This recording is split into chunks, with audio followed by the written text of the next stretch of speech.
মাঠে ভিড় জমিয়েছেন।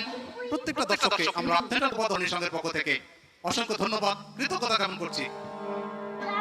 উঁচু করে বাড়ানো বল, একটা হেডার অপেক্ষা, কোথায় রাখলেন? এই সমস্ত দুর্বল শটে কিন্তু গোল আসবে না, একেবারে দুর্বল শট। রাজীব মার্টি, খেলার মধ্যে সজীব থাকতে হলে পরে রাজীবকে কিন্তু ভালো গোলটা কিন্তু আনতে হবে।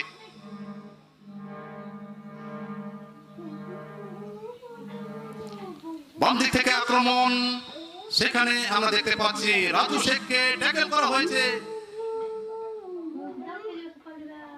কার্ড সম্ভবত তিনি শো করবেন মিঠুন কুন্ডু। দ্বিতীয় কার্ডটি কিন্তু দেখে ফেললেন মাহিনগর শিবশক্তির খেলোয়াড়েরা।